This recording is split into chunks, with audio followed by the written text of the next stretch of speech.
ప్రతిపక్షాలు ఒంటరిగా పోటీ చేయలేక కూటమి కట్టాయని వైసీపీ నేతలు పైకి గొప్పలు చెబుతున్నారు.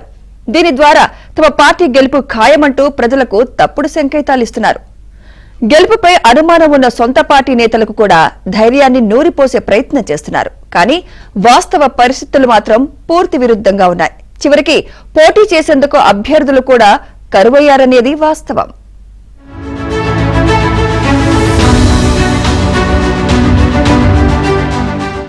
నిన్నటి వరకు సింహం సింగిల్ గా వస్తుందంటూ రజనీకాంత్ డైలాగులతో ఊదరగొట్టిన వైసీపీ అధిష్టానానికి ఇప్పుడిప్పుడే మబ్బులు విడిపోతున్నాయి. ప్రతిపక్షాలకు అభ్యర్థులు కరువయ్యారని, అందుకే కలిసి పోటీ చేస్తున్నారంటూ ప్రచారం చేస్తున్నారు. ఇదే మాటతో సొంత పార్టీ నేతలను కూడా మభ్యపెట్టింది వైసీపీ అధిష్టానం. కానీ జరుగుతున్న పరిణామాలు మాత్రం వైసీపీ భవిష్యత్తును చూపిస్తున్నాయి. ప్రస్తుతం పార్టీలో ఉన్న నాయకులు జారిపోకుండా ఆపటం పార్టీ పెద్దలకు కష్టంగా మారింది.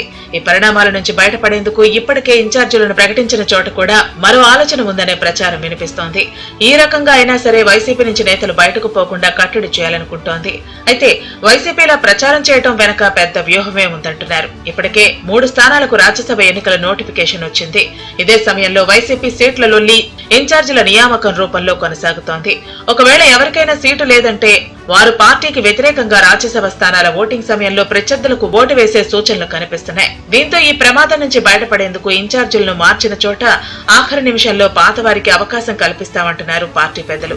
దీనికి ఉదాహరణగా తిరుపతి ఎంపీ ఇన్ఛార్జిగా గురుమూర్తిని తిరిగి తీసుకొచ్చారు. విడుదల రజనీని తిరిగి చిలుకలూరుపేట పంపించే విషయంలో చర్చ నడుస్తోంది. ఇదే సమయంలో తమకు అభ్యర్థులు దొరకని విషయాన్ని దాచేందుకు విపక్షాలు 175 సీట్లు పోటీ చేస్తాయా అంటూ ఎదురుదాడి చేస్తున్నారు కూడా.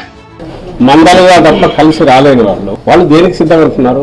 ఒకరు మేము సిద్ధమైతే మేము సంసిద్ధమని ఇంకోరని జోకర్లుగా మిగిలిపోలే. మాది మొత్తం దీనికి నిన్న శంకారావం పూరించారు. ఇక మొత్తంగా కేడర్ మీటింగ్లు అన్ని జరుగుతున్నాయి. పక్క లిస్ట్ అనౌన్స్ చేస్తున్నాం. 175 స్థానాలకు పెడుతున్నాం.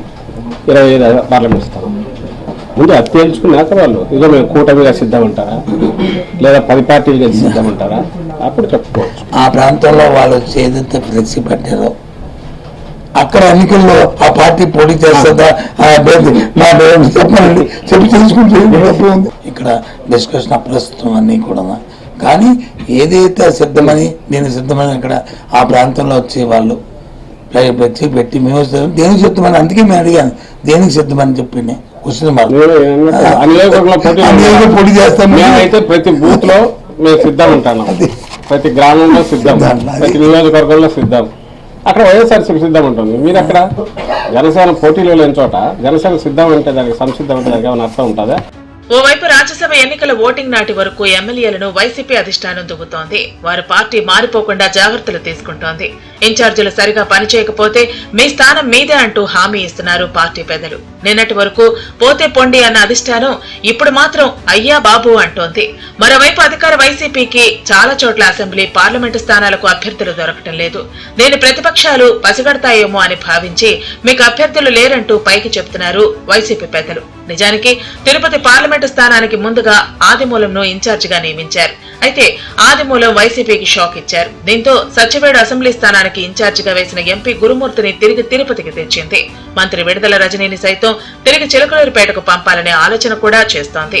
అరకు అసెంబ్లీ అభ్యర్థిని రెండోసారి మార్చిన అధిష్టానం అక్కడ ఇన్ఛార్జిగా ఉన్న ఎంపీ మాధవిని మార్చి తాజాగా రేగం మత్స్యలింగంను ఇన్ఛార్జిగా నియమించింది. నరసరావుపేట ఎంపీ స్థానానికి అభ్యర్థి దొరకపోవడంతో ఇష్టం లేకపోయినా సరే నెల్లూరు జిల్లాకు చెందిన మాజీ మంత్రి అనిల్ కుమార్ యాదవ్ ను దిగుమతి చేసింది. అక్కడ ఇన్ఛార్జిగా నియమించిన నాగార్జున యాదవ్ ను తప్పించింది. గుంటూరుకు ఎంపీ అభ్యర్థి దొరకపోవడంతో రీజనల్ కోఆర్డినేటర్ విజయసాయిరెడ్డికి అదనంగా ఇన్ఛార్జి బాధ్యతలు అప్పగించింది.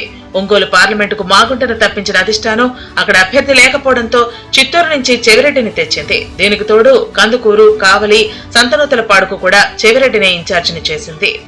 పార్టీకి అభ్యర్థుల కొరత వచ్చిందంటే చాలు పార్టీ గెలుపు అవకాశాలు లేవని ఇట్టే అంచనా వేయవచ్చని అంటున్నారు వైసీపీ నేతలు. తమ నేతలు ఎంత మేకపోతు గాంభీర్యాన్ని ప్రదర్శించినా వాస్తవాలు వేరే ఉన్నాయని సొంత పార్టీ నేతలే తేల్చి చెబుతున్నారు.